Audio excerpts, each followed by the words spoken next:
Sri Lanka has long attracted people who are willing to slow down, creating the conditions to quietly observe their own thoughts and habits. For centuries, Buddhist meditation here has developed in environments shaped by simplicity, discipline, and silence, not to create special experiences, but to support sustained and careful practice. If you are planning to travel to Sri Lanka for meditation, it helps to understand that this journey is not about collecting places or moments. It is about spending time in conditions that reduce distraction, so attention can naturally turn inward. Meditation centers and forest monasteries across the island are built around this principle. They follow structured routines, minimal instruction, and long periods of silence, allowing practitioners to learn through direct experience rather than explanation. This video explores what that path looks like in reality, so you can understand the nature of meditation practice in Sri Lanka before you begin the journey yourself. Traveling to Sri Lanka for meditation suits a specific kind of intention. It is not defined by experience level, but by willingness. Some arrive with years of meditation behind them. Others arrive as complete beginners.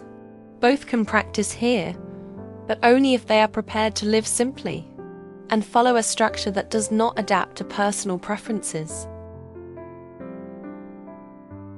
Meditation centers in Sri Lanka are not designed to motivate or entertain. There are no constant instructions, no guided sessions designed to make practice feel easy. Instead, the environment asks you to rely on consistency, patience, and observation.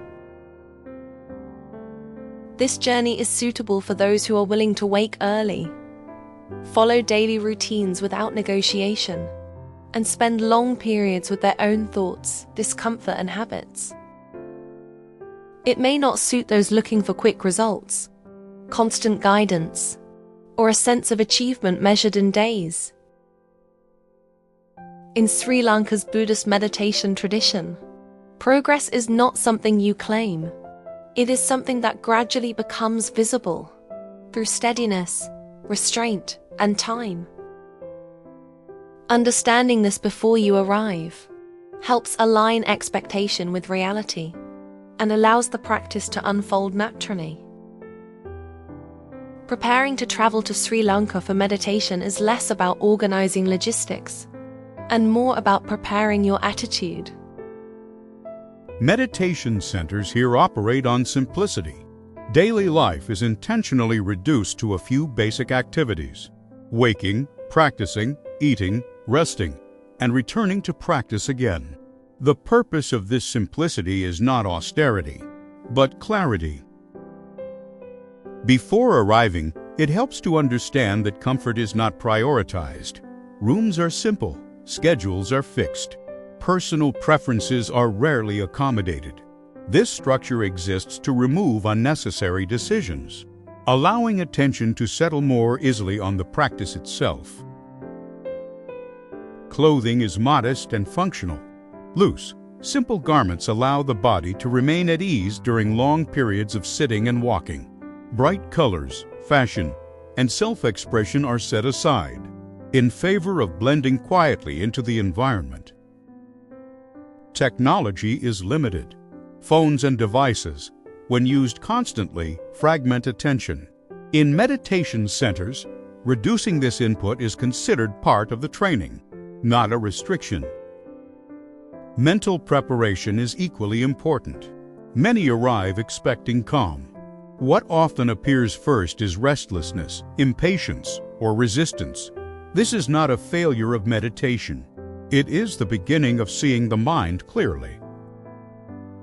Arriving with flexibility, humility, and patience allows the environment to do what it is designed to do. Support sustained observation rather than immediate relief. Buddhist meditation centers in Sri Lanka are not designed as destinations. They function as environments where practice can continue without interruption. Most traditional centers are closely connected to forest monasteries. They are deliberately located away from cities, noise, and social activity.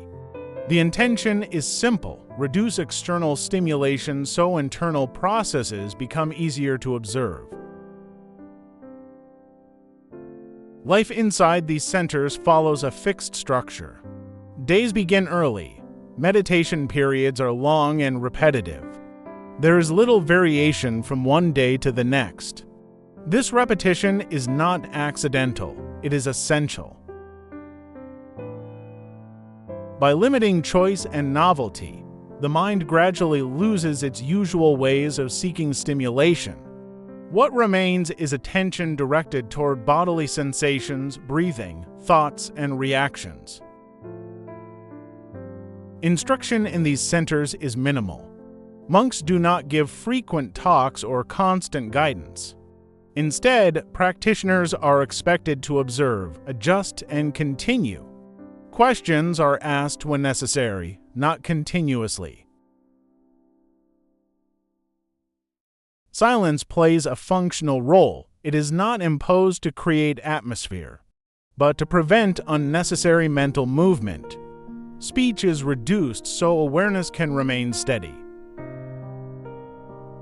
Accommodation and facilities are intentionally simple. Nothing is added unless it directly supports practice. This simplicity is not meant to test endurance, but to prevent distraction from becoming the main activity. For visitors, this can feel unfamiliar at first. There is no encouragement, no reassurance, and no sense of progress being measured. The practice continues whether one feels calm or restless. Over time, this environment reveals how the mind behaves. When it is no longer entertained, guided, or protected from discomfort, that observation, steady and unadorned, is the foundation of Buddhist meditation practice in Sri Lanka. Monks in Sri Lanka's meditation centers live within a framework that has changed very little over centuries. Their daily life is structured not for convenience, but for continuous mental training. The day begins before sunrise. Morning hours are reserved for meditation, when the mind is least disturbed by external activity. Walking and sitting practices alternate, training both stillness and movement with awareness. Meals are simple and limited. Eating is approached as a functional activity, not a source of pleasure or social engagement. This restraint supports clarity rather than deprivation. Much of a monk's day is spent in silence. Conversation is kept to what is necessary. Speech is considered an action that shapes the mind, and therefore used carefully. Teaching, when it happens, is minimal. Monks do not attempt to motivate through words. Guidance is often brief, direct, and practical. The emphasis remains on personal effort and observation. There is no visible measurement of progress. No affirmation, no comparison, no encouragement to feel accomplished. Practice continues regardless of mood, discomfort, or doubt. For visitors, this way of life can appear austere, but within this discipline, monks cultivate stability, patience, and clarity over time. Their presence in meditation centers is not symbolic. It provides a living example of what sustained practice looks like, when it is not shaped by external rewards. For visitors, staying in a Sri Lankan meditation center is very different from ordinary travel. Once registered, daily life follows the same structure as the resident monks. Days begin early, often before sunrise. The schedule is fixed and repeated each day, removing the need to decide what to do next. This predictability supports continuous attention. Meditation periods are long.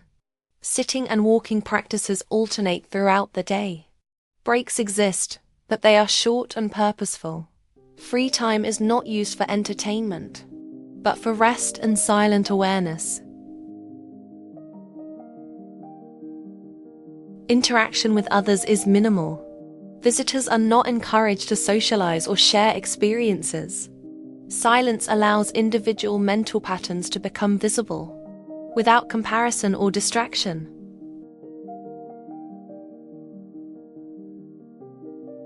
Guidance is available but limited.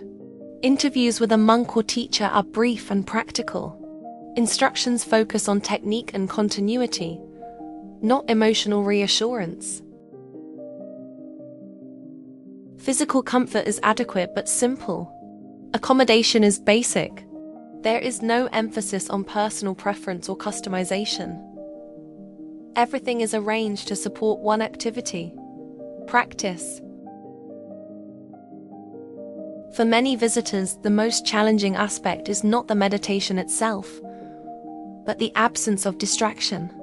Without constant input, the mind reveals its habitual reactions clearly. Those who remain and adapt often report that this simplicity creates conditions for deeper observation than is possible in everyday life.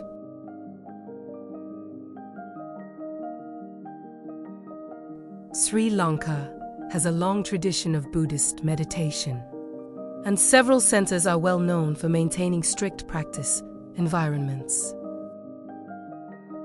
These centers are not resorts or retreat experiences.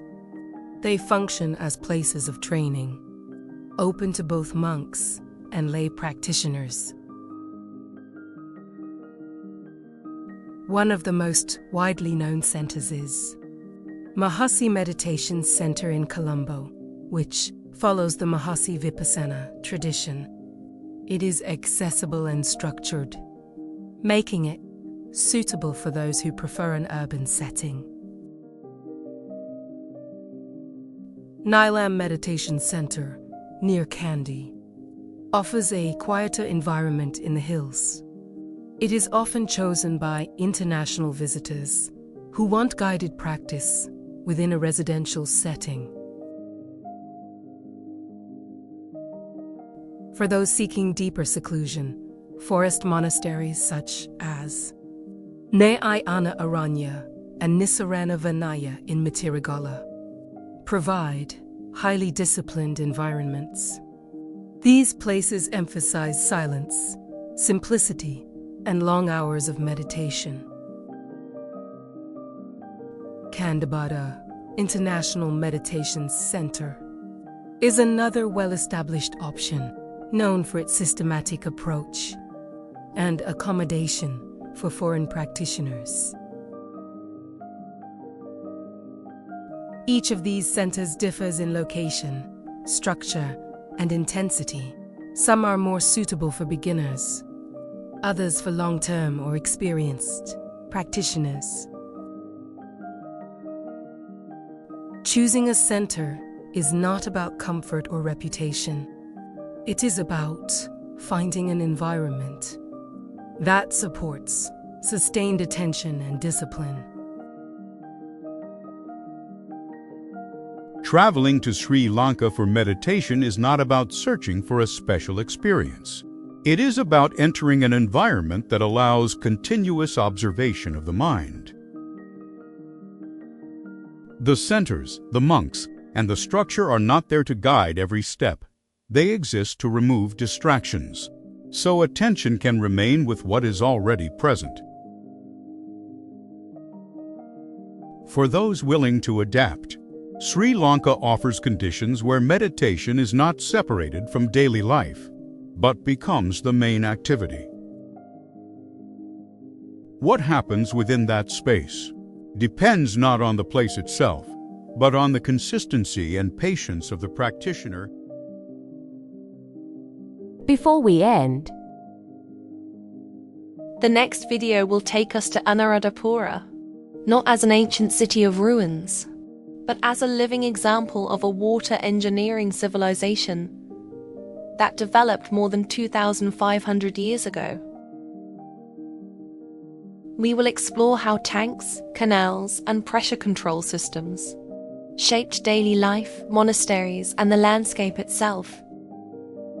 If this journey has been meaningful to you, stay with us and consider subscribing as we continue exploring Sri Lanka through places that shaped both land and life.